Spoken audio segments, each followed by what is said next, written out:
Salut à tous et bienvenue dans cette nouvelle vidéo du YouTube Challenge 30 jours, 30 vidéos. Aujourd'hui, j'ai envie de te parler de la différence dans la communication. La différence entre l'émotionnel et le rationnel.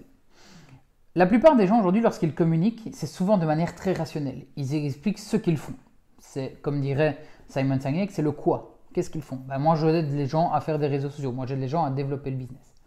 Le problème, quand vous êtes dans quelque chose de rationnel, c'est que les gens en face de vous vont avoir une attitude rationnelle. Ils vont avoir un esprit de logique.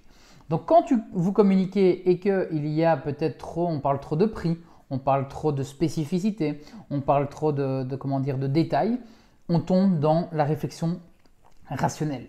Je prends l'exemple, on a monsieur A qui propose son service pour 50 €, monsieur B qui le propose pour 250 €. D'un côté rationnel, qu'est-ce qu'on va faire? On va aller s'intéresser, on va aller vers monsieur A parce qu'il est moins cher tout simplement. Ça, c'est ce qu'on ne veut pas. On ne veut pas ça. Ce qu'on veut, c'est que les gens ils nous choisissent dans le côté émotionnel. C'est comme quand tu achètes un iPhone, peu importe le téléphone, c'est à un moment donné, c'est pas que le prix. Parce que si tu réfléchissais vraiment au prix, tu te dirais waouh, quasi un salaire pour faire des vidéos, etc., etc. Est-ce que ça vaut la peine? Non, on ne veut pas du rationnel. Ce qu'on veut, c'est de l'émotionnel.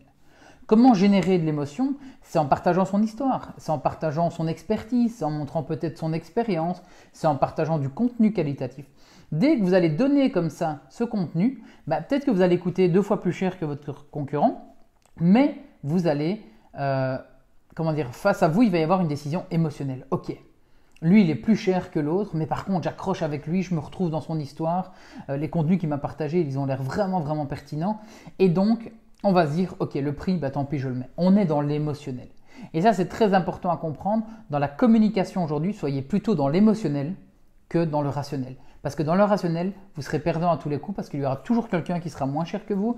Il y aura toujours quelqu'un qui ne sera peut-être pas aussi compétent que vous, mais qui aura gagné, encore une fois, ce terme de prix, de caractéristiques. Nous, ce qu'on veut, c'est de l'émotionnel. Alors voilà qui clôture cette vidéo d'aujourd'hui. On se retrouve demain pour une nouvelle vidéo.